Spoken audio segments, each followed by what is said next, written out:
What we need is not more medication, but more education, because the best prescription is knowledge.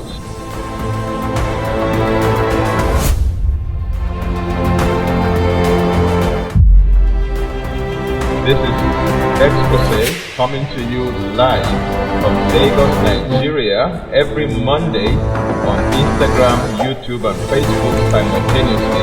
And I'm your regular host, Tony Akinyemi. Don't forget, what we need is not more medication, but more education, because the best prescription is knowledge.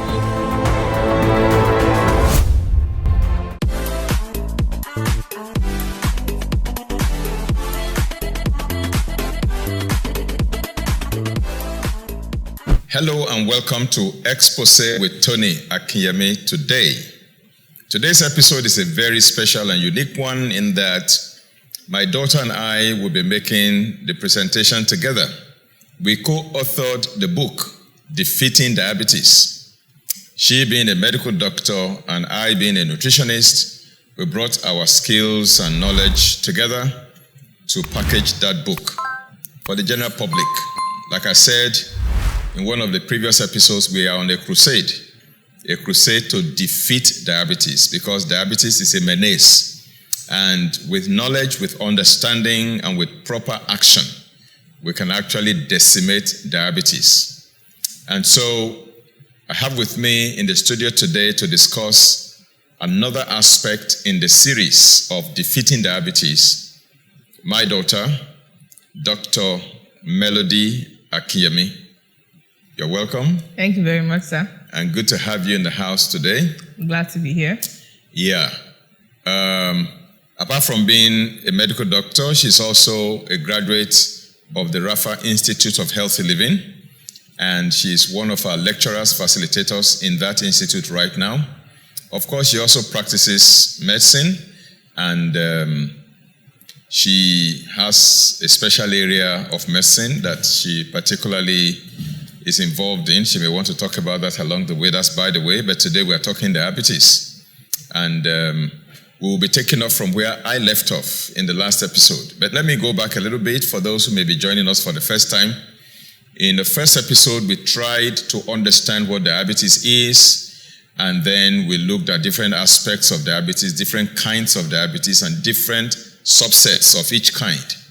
Then we looked at the complications that can arise if somebody has diabetes and that is not well addressed.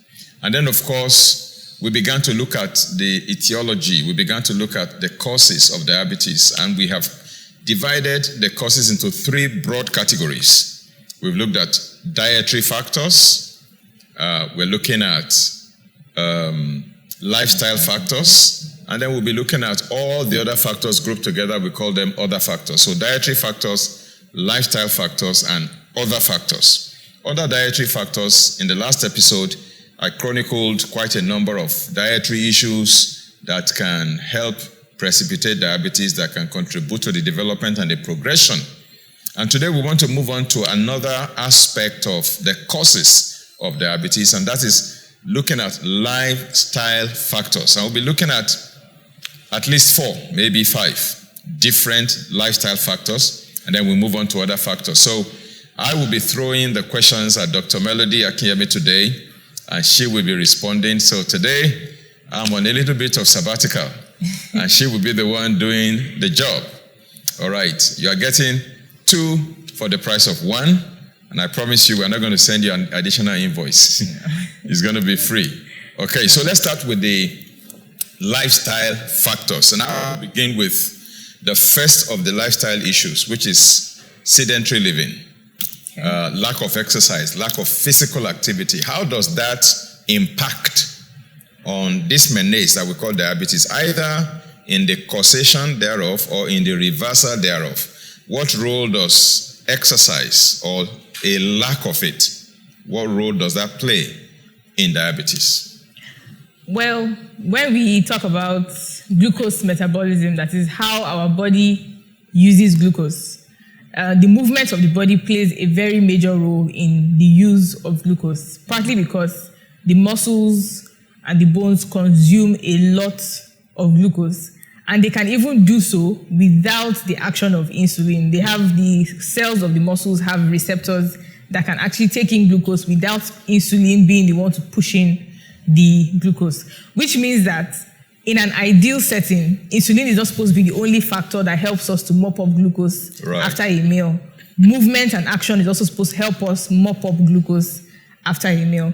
So if you are one person that does not engage in physical exercise, you're not a very active person, you don't have enough muscle bulk to help you to mop up glucose, to help you to utilize the glucose, to help you to burn off the glucose that you've ingested, then it means that your body has to rely a whole lot on insulin and the organ that produces insulin, which is the pancreas.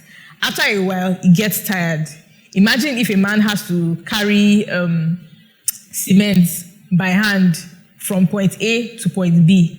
He's not going to be able to achieve as much as someone who has the help of a wheelbarrow or someone who has the help of a truck or another big vehicle to help him move it. So it's like having the muscles and utilizing the muscles appropriately in the form of physical activity and exercise is like the person that has a truck compared to the person that is using his hand to carry the cement from one point to the other. Eventually you will tire out. So for people who want to prevent diabetes, you have to be an active person to help your body mop up glucose much more effectively than having to rely solely on insulin, which would put strain on the pancreas and then eventually can develop insulin resistance because you now have a whole lot of insulin.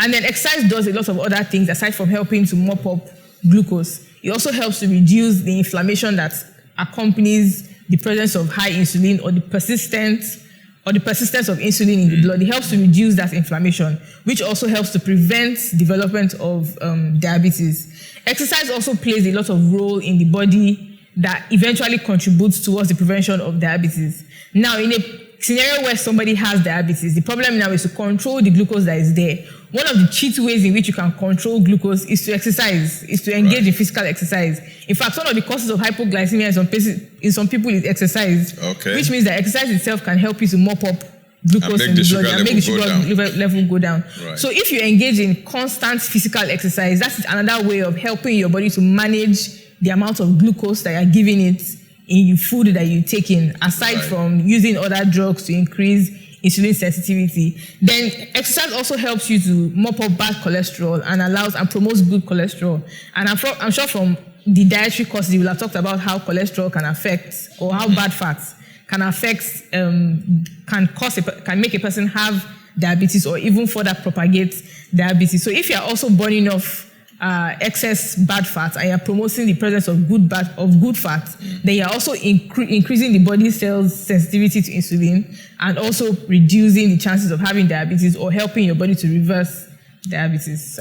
Wow, so exercise or physical activity actually plays a major role, not just in prevention. Even those who are already diabetic, it can also help them. So which means God actually gave us two different ways by which we can handle sugar in the bloodstream. Yes. The use of insulin on the one hand, and then physical activity on the other hand that can help the muscles to take up. Also taking glucose without necessarily depending on the action of insulin. So if a person refuses to be active, that means the person is actually hopping on one leg instead of walking on the two legs. Yes. So we can see how powerful exercise can be even in diabetes. Very, very important. Which means that diabetics who begin to exercise can actually also help to improve their blood sugar level much more than those who are sedentary. They have better blood sugar control than those who are sedentary. Right. Fantastic. So we can now see how lifestyle, not just diet, lifestyle also plays a big role, either in possession or in the reversal of diabetes. Important, very, very important. Now, let's talk about another lifestyle factor, which is alcohol intake. Okay. Does that need to be talked about at all? I think that should be very obvious. It needs to be. It needs to be talked about. I think information and knowledge is powerful in the sense that it helps you to make the right decision. Because some people will still be like, Shebi is just alcohol. It does not contain glucose, which is actually false. Because alcohol is actually a form of carbohydrate. It's actually a form of carbohydrates, and in the body can mimic, so to speak, glucose in the body and cause issues. Aside from the fact that alcohol itself can act on the brain and cause a particular type of diabetes, which is the cerebral diabetes, alcohol can also do that. Alcohol also can cause pancreatitis, inflammation of the pancreas. Yes. The pancreas is the one that produces insulin. So, yeah, alcohol has many avenues in which it attacks and causes diabetes. Aside, it also increases the inflammation in the body. So the more alcohol you take, the more inflammation you take. The more alcohol you take, you're affecting the kidney's ability to even filter glucose and a host of other things in the body. So alcohol plays a major role in causing and perpetuating diabetes. And anyone who is serious about reversing diabetes or preventing diabetes should seriously consider quitting alcohol and staying away from it. Very important. Yeah, I've heard quite a number of people arguing that, well, alcohol also has its own health benefits. Why would you say we should not take it? In fact, one of the breweries in Nigeria actually brought a professor of nutrition to a seminar that they organized to promote the drinking of beer. As a healthy drink. And I was wondering, I said, what's going on? What's going on? So this professor of nutrition was brought to the stage to come and convince people that drinking alcohol, particularly lager beer, that's just ridiculous. Is very healthy. and I was wondering, how far won't business people go to make money at the expense of people, health. Their health, their life, and all of that. The same thing they do with tobacco. You will see tobacco companies will organize, musical jamborees, and they will say live in Lagos, live in Port Harcourt, live in Abuja. They will bring these popular musicians that they know young people love to come and play, and then in the process they will distribute free tobacco to all of them. And the young, gullible youths don't know that they are initiating them into a lifestyle, behavioral pattern, the kind of behavior, high-risk behavior that can actually, imprison them. At the end of the day, they get addicted to these things, to tobacco, to alcohol, because these are addictive substances. Once somebody starts indulging in them, before you know it, they are hooked. And then they have to grapple with the addiction and the consequences of the addiction. Similar to what alcohol is. So when I saw that professor on the stage, I was wondering, this person is putting his whole profession, his whole career on the line just because of how much they paid him in honorarium to come and defend the indefensible. It's ridiculous how far people can go.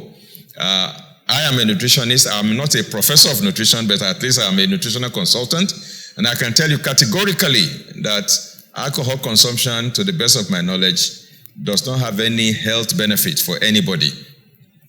You might start small, but before you know it, you can become addicted, and you never know when you cross the line, and before you know it, you are in trouble. And so the best advice I can give to anybody is to please stop. That's it. And if you need help to stop, then call for help. There is help, available for those who want to have tobacco cessation or alcohol cessation. There's help. There is professional help. There is spiritual help. Incidentally, I wear many caps. I'm also a pastor. I can pray for you and break the yoke of that addiction in your life. And if you need some professional guidance, there are professionals that will help you to rehabilitate you, to get you out of that addiction and get you free. So we have looked at 2 lifestyle factors now. Yeah. The first one has to do with exercise. Or sedentary living, the other side of it. And then the second one has to do with alcohol. Now, I alluded to the third, smoking. Yes. Does smoking play any role at all in diabetes? It does. Let's hear that out. Smoking plays a major role in diabetes in a lot of ways, starting from inflammation, which is caused by inflaming the lungs and then the blood vessels, accumulation of bad fat. In fact, there was a publication that was made by CDC in the United States talking about how smoking, whether passive or active smoking, can increase your risk of developing diabetes by up to, I'm not very sure of whether it was 8 or 10 times. Wow. And then even in people who have diabetes, it actually increases the risk of not responding to treatments, medications, or whatever it is that you want to prefer to the person to help control the blood sugar. So it makes it more difficult to control the blood sugar, even for those who have diabetes. So smoking is a no-no for me. If you're trying to prevent diabetes, no. If you have diabetes and you're trying to reverse it or control it, whichever way, whether you want to go the conventional or the orthodox, and I prefer the alternative, by the way, as we'll be looking at later on in another episode. But either way, it affects your body's ability to control blood sugar, and so it's a no-no for me when it comes to diabetes, reversing it, preventing it, and what have you. All right, so you mentioned CDC. What is CDC? Centers for Disease Control. Right, the Centers for Disease Control. And they said those who smoke tobacco, they have multiple number of times. Both active and passive smoking. Yeah, and what is passive smoking so that our viewers can understand that? Okay, so passive smoking means I am not the one directly smoking the cigarette, but there's somebody beside me or in my environment that is smoking it, and I'm inhaling the air around the person. So I'm also getting in the smoke, even though I'm not the person actively holding onto the cigarette. Good. So we have looked at 3 lifestyle factors so far. We have looked at sedentary living, inactivity. We've looked at alcohol. We've looked at tobacco. We looked at a 4th one, lifestyle issue, which is stress. Does stress play a role in diabetes? Stress plays a major role in most chronic degenerative diseases, particularly diabetes, for a number of reasons. So I will try to list some of them because there's a whole lot of ways in which... Since there are many things you want to list when it comes to stress, we need to go on a break so that you catch your breath. And then we want to take it line by line. We don't want to rush it so people don't miss it. Because some people think when it comes to diabetes, it's only about soft drinks and sugar.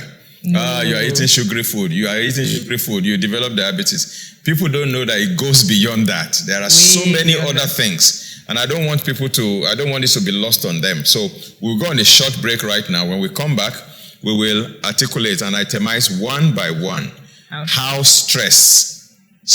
chronic stress can contribute to both the development of diabetes and even aggravating it if you already have it. Don't go away. We're going to be back very shortly. Today we are discussing defeating diabetes, and we're looking at lifestyle factors and other factors as causes of diabetes. And I have with me Dr. Tony Akinyemi, who is discussing this issue with me. We'll be back very shortly. You can actually reverse diabetes.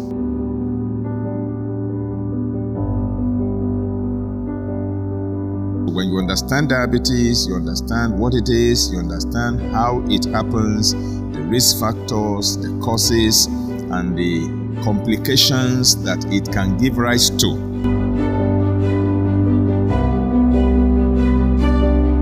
Those who already have it, to start putting measures in place to reverse it, or at the very least, to control it.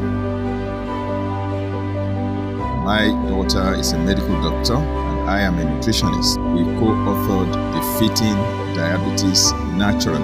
You'll find it on Amazon.com, and you can also buy hard copies from our bookshop, the Shepherd Stores Limited, on number 18 Shogunde Street, Abule Onibagbo, Ikeja, Lagos, Nigeria.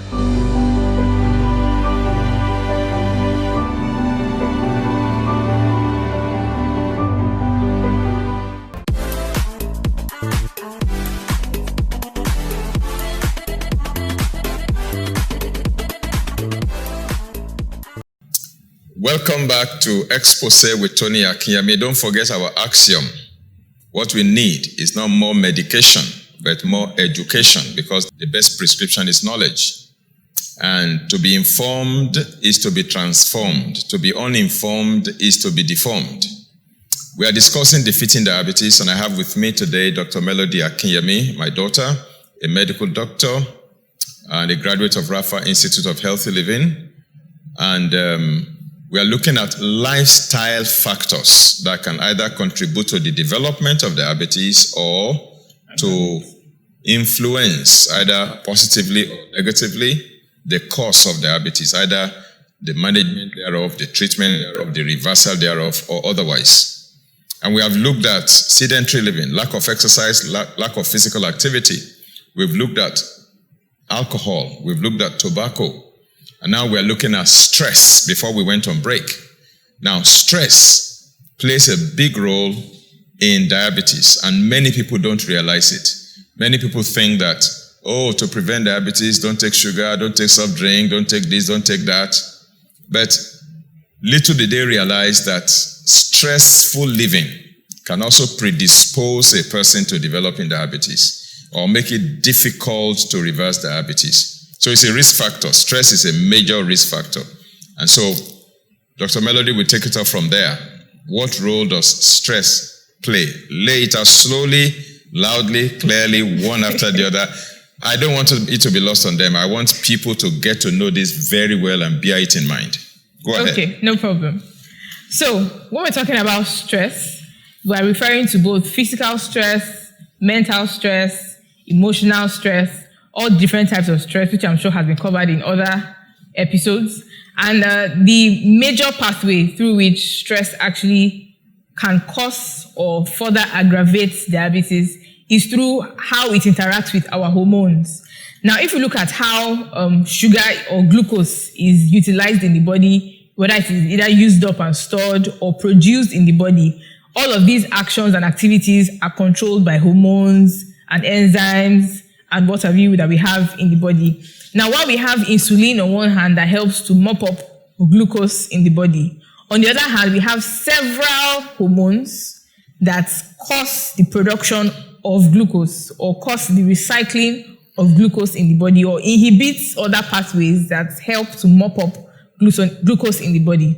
So we have the most popular one that most people will think of is glucagon. For example, that glucagon is produced by the liver. Glucagon helps to convert glycogen back to glucose. That's probably the most common that we all know. But there are other hormones that play a very major role, and their roles can even can even overshadow the action of insulin in the body. So you can actually have insulin in the body, but in the presence of a hormone like cortisol, which is a stress hormone, the action of insulin can actually be inhibited.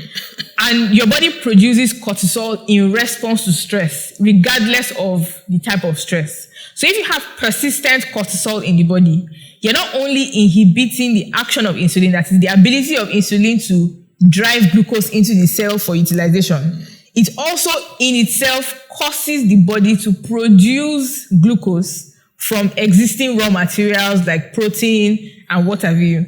Cortisol also causes the liver to keep recycling glucose. So there's a pathway that we call the it's a lactic acidosis, lactic acid pathway that I don't want to go into details because it's a bit of biochemistry.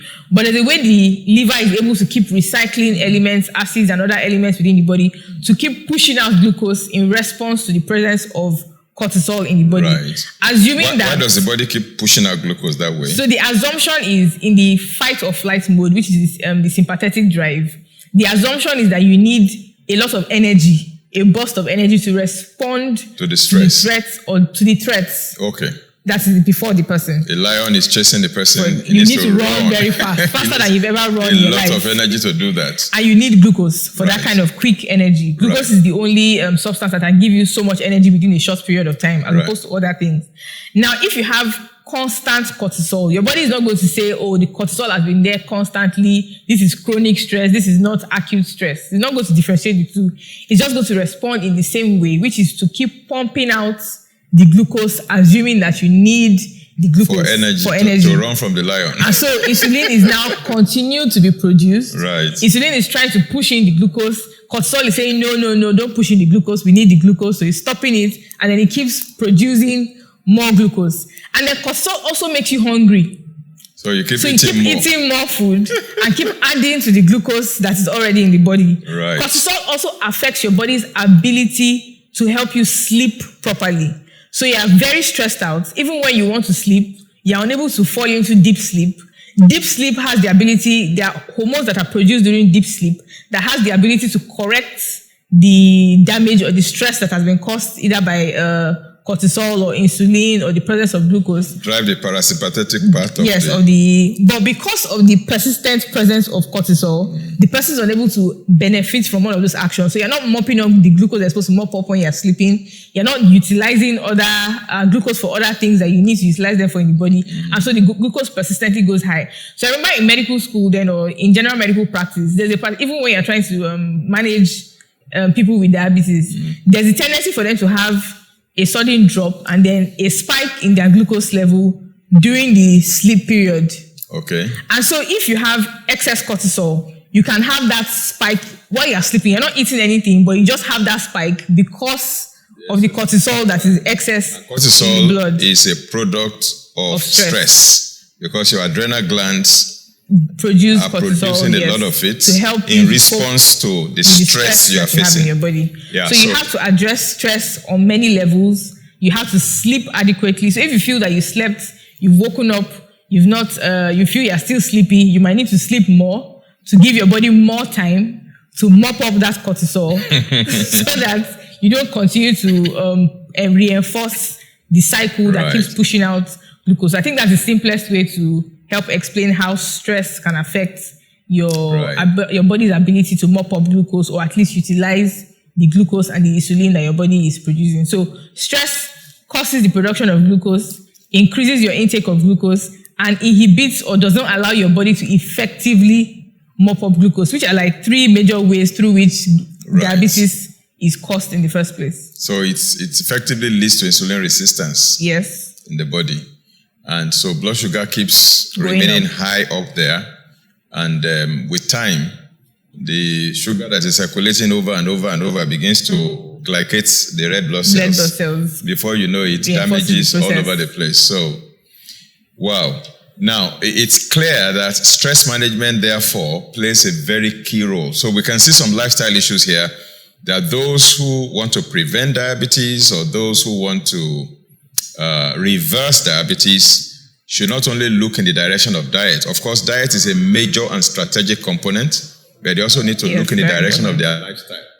When we talk about lifestyle, we're talking about your physical activities every day. We're talking about your sleep pattern, the number of hours you put into sleep to rejuvenate and refresh. We're talking about even what goes on in your mind, your thoughts. How stressed are you psychologically, emotionally, mental health? And then we're talking about your indulgences in alcohol, tobacco, and what have you. Once we take everything together, along with diet, then we see that diabetes is a piece of cake. You can actually just revert to normalcy in your entire physiology, biochemistry, and what have you. But when people just sit with medications and they're just popping pills only, and they are not dealing with all these other things, that's why diabetes never gets reversed. And then they say, oh, diabetes cannot be reversed, because all the things reinforcing it are still in place. They are intact. And they are coming, from different angles and reinforcing.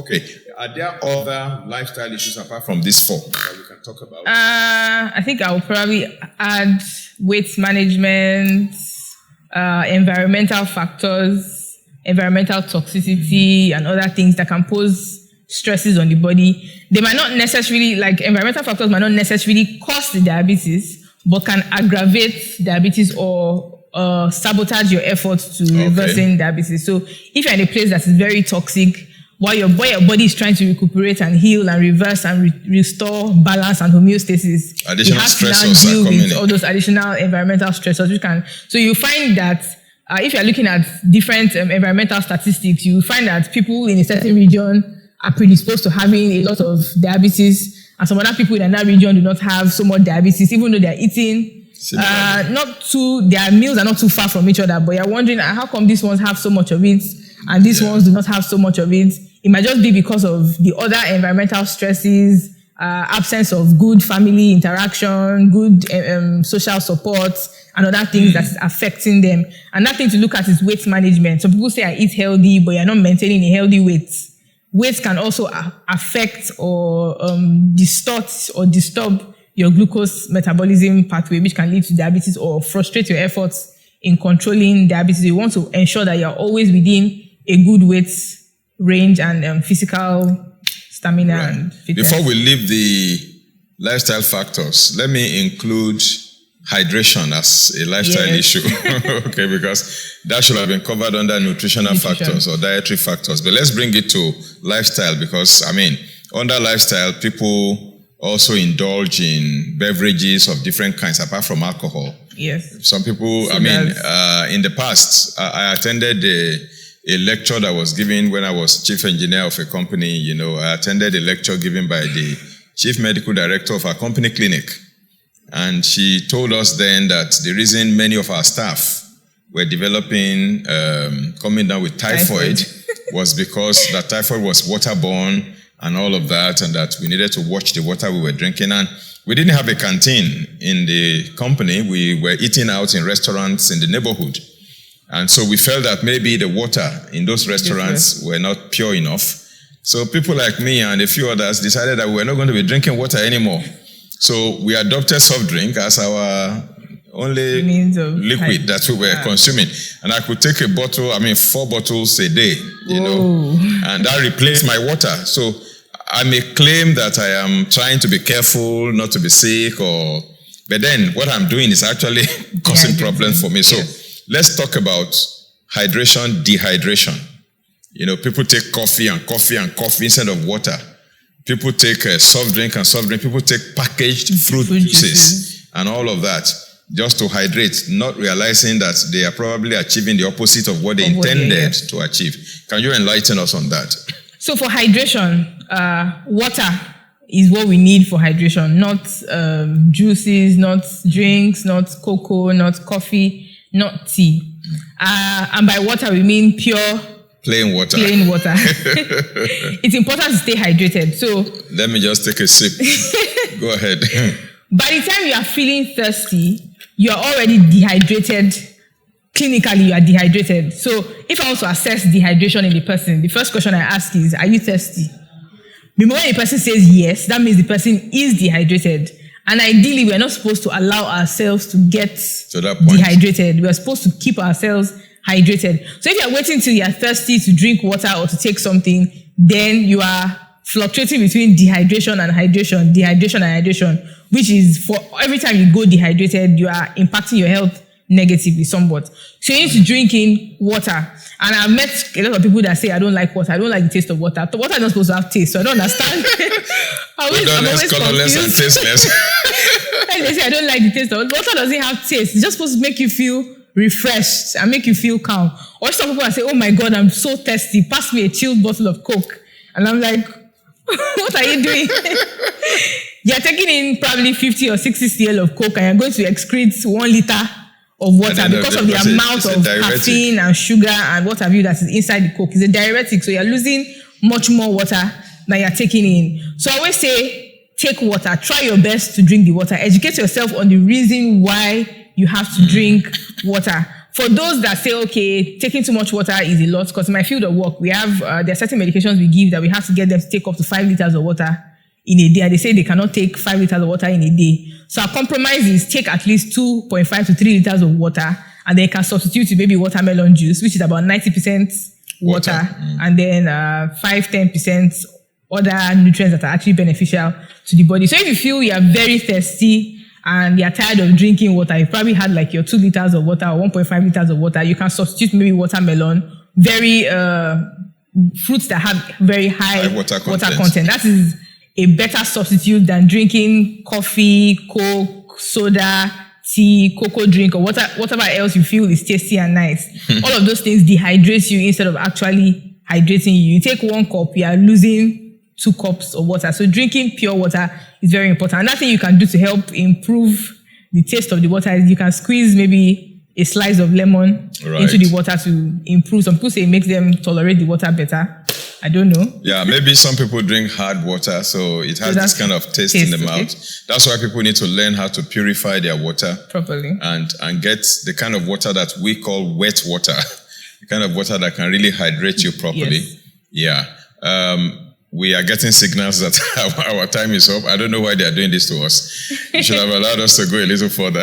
Anyway, we have to draw the curtain, and then we will continue the conversation next week by the grace of God. But before we sign off, you mentioned your line of work. You said there are some medications you give to people, they drink 5 liters of water per day. Just before we go, let people know what that line of work is. Okay, so I work in a fertility clinic. We offer fertility treatments to people who are trying to have babies, IUI, IVF, donor treatment, surrogacy. Some of the medications we use to stimulate the ovaries to produce eggs, because of the factors that are produced as a consequence of the stimulation, they have to take a lot of water to keep excreting the factors, keep themselves properly hydrated, keep the kidneys excreting those factors so they don't develop complications from the medications. Right. That's bonus. You don't have to pay for that. It's free of charge. Thank you very much for spending your Monday evening with the daddy and daughter duo on defeating diabetes. We thought we could cover other factors today, but time is fast spent, so we're going to defer that till next week, God willing. We'll be looking at other factors that contribute to the development of diabetes. See, when you understand what is causing the problem, it's easier to mitigate it. It's easier for intervention. And you have multiple interventions, not just a straight line intervention. Because there are reinforcing, multiple lines of reinforcement, all contributing to synergistically in the development of any particular disease, particularly diabetes. So you want to intervene on every front. You want to intervene in the dietary factors. You want to intervene in the lifestyle factors. If an individual can look at their diet and streamline it to align it to, healthful options, and you can overhaul your entire lifestyle, look at how active or inactive you have been and correct that one, look at your body weight, your body mass index and correct that one, look at your social interactions and relationships and correct that one, look at your stress level, correct that one, look at whether you are properly hydrated or dehydrated and correct that one, look at other high-risk behavior that you may be indulging in, alcohol or tobacco smoking or sleep deprivation, and you correct all of those. You see that it's so easy for you to reverse diabetes or any other chronic, degenerative condition that may be going on in your body. So it's not just about diet alone. Of course, like we have recognized, diet is important, but you have to take it together as a combo, as a global thing, as a complete holistic plan. That's when you get it reversed. And one of the reasons that the conventional approach to treating diabetes never gets it reversed is because the emphasis is on drugs, medication. In some cases, maybe a dietitian is also allowed to come in and also advise the patient on diet. But I have seen most of those diet recommendations from some hospitals, and they leave much to be desired, far below what can help to reverse diabetes. Now, next week, by the grace of God, I will continue this conversation with Dr. Tony Akinyemi on defeating diabetes, and we'll be looking at other factors outside of dietary factors and lifestyle factors. Now, after this episode, please share the video with your friends, with your family, with your colleagues, with your neighbors, with your relatives, and also don't forget to share with your enemies. They will become your friends at the end of the day. Would you like to say bye-bye to them before we sign off today? Bye. Thanks for having me today. And thank you for spending your evening with us. We'll see you next week. Bye-bye.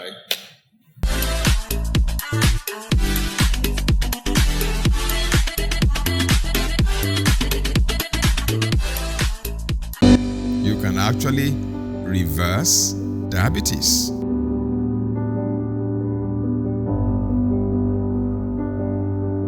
When you understand diabetes, you understand what it is, you understand how it happens, the risk factors, the causes, and the complications that it can give rise to.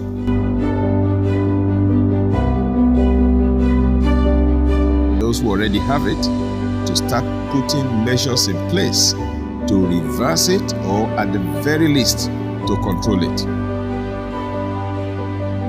My daughter is a medical doctor and I am a nutritionist. We co-authored Defeating Diabetes Naturally. You'll find it on Amazon.com, and you can also buy hard copies from our bookshop, the Shepherd Stores Limited, on number 18 Shogunde Street, Abule Onibagbo, Ikeja, Lagos, Nigeria.